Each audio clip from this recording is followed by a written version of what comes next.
let's talk about karma. Okay. Now, it is true that you get what you give. I say this a lot. We say it in our family a lot. Um, if you want love, then you need to give love. And I'm not talking about just one kind of love, like a romantic. Like, even if you want romantic love, you still need to give love, right? First, you need to love yourself. That's the most important. And then you need to spread love around you. But we have to understand that what we put out is what comes back, and that's really what karma is. I know a lot of people who will be like, oh, they're going to get their bad karma, and don't realize, well, you understand that it comes back to you in little ways also, right?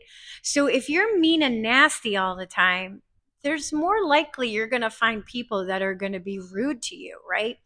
And the more work that you do, and the deeper you get into this kind of work, you'll start to notice, because this has happened to me, that it comes a lot faster.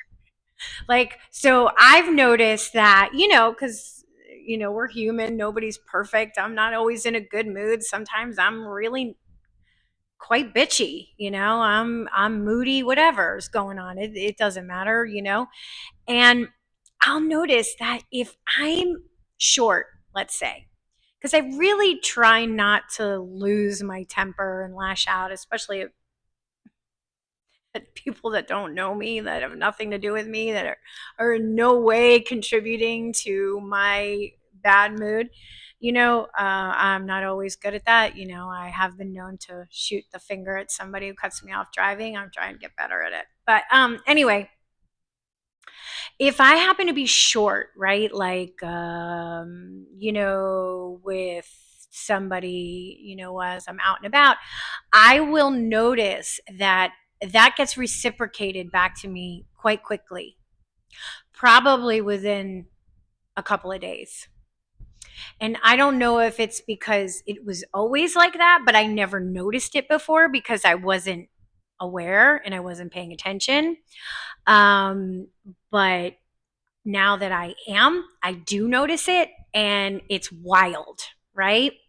Like, for example, and this is something that's like, so not even that important. Like I'll joke with a family member who's kind of klutzy, right? And I'll be like, oh my God, you're such a klutz. Well, guess who? Right after that, like literally in 24 hours, like dropping stuff, breaking things, like klutzy, like, you're projecting, it's coming back to you. What are you doing? So we have to become so aware of what we're putting out there, and it has to do with our thoughts and our emotions too. Now, I've gotten very good at zipping it when I don't want to, but not necessarily not feeling it or thinking it, right? That's what I'm working on. Like, shifting my energy, getting real grounded, saying, what is this, why would you want to step into this, right? What do you're not going to get anything out of it except for the negativity, that you get what you give kind of thing, the karma. So, we're always a work in progress, but I just wanted to talk about it because I think as we are moving into a more conscious co-creating with each other, whatever I do is going to affect me. It's going to affect other people, and the same thing with you. And as we're becoming more telepathic, just think about that. Like, think about a time if and when we're very telepathic with each other, you'll never be able to lie ever, because people will be able to read your mind, or whatever you're feeling is going to totally come through. And we already have that a little bit, because when somebody likes you and when somebody doesn't like you, you get the vibe. So I just want us to be more aware of what we're putting out there, and realizing that everything we do comes back to us, and you get what you give. So give love, give kindness, and you're going to see it come back to you tenfold. All right. Have a good one. Bye.